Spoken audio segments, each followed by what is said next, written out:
Olá a todos, preparem-se para um mergulho profundo. Hoje a gente vai explorar um dos relatos mais importantes da Bíblia, a criação do mundo, como está lá em Gênesis capítulos 1 e 2. É isso aí, uma narrativa que inspira a humanidade há milênios. A gente vai desvendar os mistérios da origem de tudo, do universo e da humanidade, sob a ótica da fé cristã.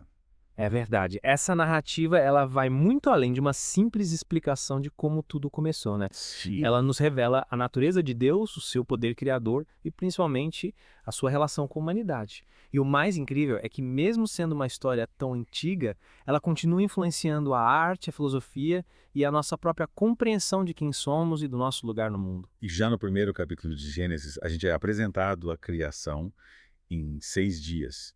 O que te fascina nesse processo? Tipo, ele é tão ordenado, progressivo, tira o mundo do caos e o transforma no lar para a vida. É incrível, né? Nossa, o que me impressiona é como Deus foi intencional em cada etapa da criação. Cada dia ele adiciona um novo elemento, uma nova camada de complexidade, de beleza à sua obra. Não é um ato aleatório, sabe? É um processo cuidadosamente planejado. Verdade. É como se a cada dia Deus estivesse revelando um pouco mais de si mesmo e do seu plano para a criação. E cada dia tem um significado simbólico muito importante, né? Sim, sim, A luz do primeiro dia, por exemplo. Ela não representa só a iluminação física, mas também a presença divina. exatamente. Pense em como a luz ela dissipa as trevas. Uhum. Em Gênesis, a luz não é apenas sobre a iluminação física, mas sobre a presença de Deus trazendo ordem e entendimento ao vazio, né? É um primeiro passo para a criação de um mundo habitável. É como se Deus estivesse acendendo a luz para a vida. É. E no segundo dia, ele separa as águas, criando o céu e o mar. O que te chama a atenção desse ato? A separação das águas, ela simboliza a ação de Deus estabelecendo limites, mostrando que tudo tem seu lugar, sua função na criação. É a partir daí que surge a noção de ordem, de estrutura no mundo. E essa ordem é fundamental para a vida, né? No terceiro dia, as águas se juntam, formam os mares e surge a terra seca, que logo se veste de verde com o surgimento das plantas. É como se a gente visse a vida se expandindo da água para a terra, culminando na criação dos animais e, finalmente, do ser humano. E é importante a gente lembrar que essa estrutura de 6 dias não deve ser interpretada como uma linha do tempo literal, tá? É mais como uma estrutura literária para transmitir verdades profundas sobre o poder criador e a intencionalidade de Deus. Cada dia representa uma etapa importante na obra da criação, culminando no ápice, a criação do ser humano. E que ápice, né? No sexto dia, Deus cria os animais terrestres e, finalmente, o homem e a mulher, à sua imagem e semelhança. O que significa para você? A criação da humanidade à imagem e semelhança de Deus. Essa é a marca registrada da singularidade humana. Significa que nós, como seres humanos, carregamos em nós a capacidade de amar, de criar, de pensar, de nos relacionar com Deus de uma forma única. É o que nos distingue de todas as outras criaturas, né? E nos confere dignidade e responsabilidade. E como é fascinante a maneira como Gênesis descreve a criação do homem a partir do pó da terra, e recebendo o sopro de vida diretamente de Deus. É uma imagem tão poética e poderosa. O que essa imagem te evoca? Essa imagem para mim fala da nossa humildade, da nossa conexão com a terra, com a matéria. Mas ao mesmo tempo mostra que fomos dotados por Deus de um sopro divino, de um potencial para a grandeza. É como se a fragilidade e a força estivessem entrelaçadas em nossa própria essência. E essa conexão com Deus, ela se torna ainda mais evidente no Jardim do Éden, né? Um lugar de beleza, de abundância, criado por Deus para ser o lar da humanidade. O Éden representa a harmonia que deveria existir entre Deus e seres humanos, não é? Sim, o Éden é um símbolo poderoso daquilo que Deus idealizou para a humanidade. Um relacionamento de intimidade com Ele num ambiente perfeito, um lugar onde as necessidades materiais e espirituais seriam supridas em abundância. Mas o Jardim do Éden não é só um lugar de beleza e abundância, ele também é um local de provação. No centro do jardim, Deus coloca 2 árvores, né? A árvore da vida e a árvore do conhecimento do bem e do mal. 2 árvores que representam um ponto crucial na relação entre Deus e a humanidade, né? Isso. A árvore da vida, com esse significado de imortalidade, ela simboliza a comunhão plena com Deus. E a árvore do conhecimento do bem e do mal, o que ela te traz à mente, o que ela representa para você. Para mim, a árvore do conhecimento do bem e do mal representa a liberdade humana. Deus concede a Adão e Eva a liberdade de escolha, né?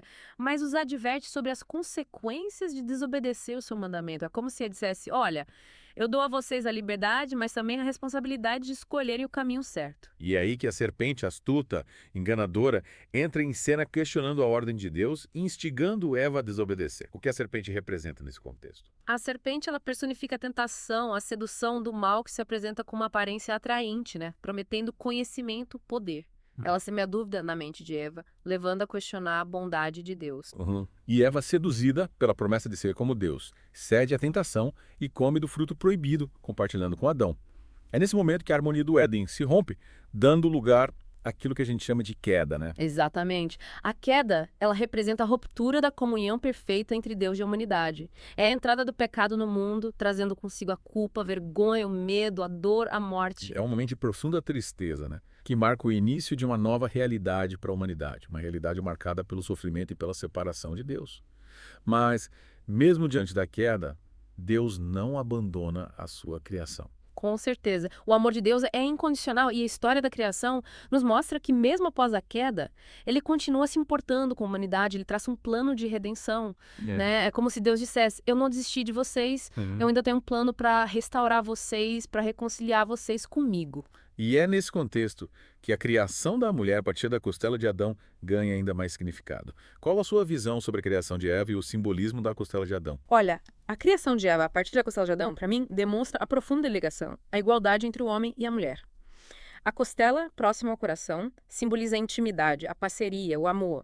Deus não cria a mulher como um ser inferior ou submisso, mas como um complemento, uma companheira, uma igual. E a partir da união entre o homem e a mulher, Deus institui a família, que é a base da sociedade. É interessante como a narrativa da criação nos mostra que a relação entre o homem e a mulher deve ser baseada no amor, no respeito, na igualdade, na parceria. Valores que transcendem o tempo e continuam relevantes até hoje. Sem dúvida. A visão de igualdade entre o homem e a mulher apresentada em Gênesis é revolucionária para a época em que a Bíblia foi escrita e continua sendo um desafio para a sociedade, né? Essa narrativa nos convida a rever nossos conceitos sobre a relação entre os gêneros, a combater a discriminação, a violência contra a mulher e a construir uma sociedade mais justa, mais igualitária. E essa busca por justiça e igualdade se estende a toda a humanidade, né? Afinal, todos somos criados à imagem e semelhança de Deus, independente de raça, gênero, classe social, qualquer outra diferença. É como se a criação da humanidade fosse um grande mosaico, onde cada peça única e especial contribui para a beleza do conjunto. Exatamente. A história da criação nos lembra da nossa origem comum, da nossa igualdade fundamental. Somos todos filhos de Deus e devemos tratar uns aos outros com amor, respeito, dignidade, reconhecendo o valor intrínseco de cada ser humano. E a história da queda, apesar de trazer à tona a desobediência e suas consequências, também nos revela a imensidão do amor de Deus, né? Ele não nos abandona à própria sorte. Ele nos oferece um caminho de volta, um plano de redenção. É verdade. Em Gênesis, a gente já vê essa promessa, né? De que a descendência da mulher esmagaria a cabeça da serpente, né? Essa promessa aponta para a vitória final sobre o mal e a restauração da comunhão entre Deus e a humanidade. E essa promessa ecoa ao longo de toda a história bíblica, culminando na vinda de Jesus Cristo, o Salvador, que se entregou na cruz para nos libertar do pecado e da morte. É um ato de amor sem igual, né? Que nos mostra a profundidade da misericórdia divina. É isso mesmo. Em Jesus, a gente vê a concretização do plano de redenção de Deus. Através da fé em Cristo, a gente pode receber o perdão dos nossos pecados e a dádiva da vida eterna. A história da criação, portanto, não é apenas um relato do passado, mas uma mensagem de esperança para o presente e para o futuro. Ela nos ensina sobre a bondade de Deus, a dignidade humana, a importância da obediência, as consequências do pecado e, acima de tudo, a promessa de redenção através de Jesus Cristo. E esses ensinamentos, eles transcendem o tempo, né?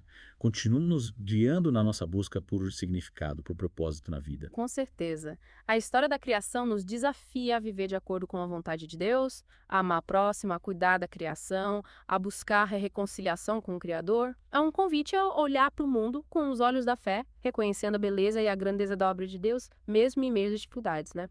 E ter esperança de que mesmo diante da queda, a graça de Deus nos alcança, nos transforma e nos capacita para viver uma vida plena com significado. Que a gente possa, então, meditar nesses ensinamentos e nos inspirar na história da criação para trilhar um caminho de fé, de amor e de esperança. E para encerrar o nosso mergulho de hoje, que tal a gente elevar os nossos corações a Deus em gratidão pela sua obra maravilhosa? Com certeza. Vamos sim. Senhor Deus, Criador do céu e da terra, nós te agradecemos pela tua bondade, pela tua misericórdia. Obrigado pela tua obra maravilhosa da criação, que nos revela o teu poder, a tua sabedoria, o teu amor. Te pedimos que nos ajude a compreender a profundidade da tua palavra e a extrair dela os ensinamentos que a gente precisa para viver de acordo com a tua vontade. Ajuda-nos a sermos bons mordomos da tua criação, a cuidar do planeta, a amar o próximo e a buscar justiça e paz. Perdoa os nossos pecados, nossas falhas, nossas desobediências e nos purifica com teu sangue precioso. Que a tua graça nos alcance, nos transforme, nos capacite para viver uma vida plena e significativa em comunhão contigo. Em nome de Jesus Cristo, teu Filho amado, nosso Senhor e Salvador. Amém.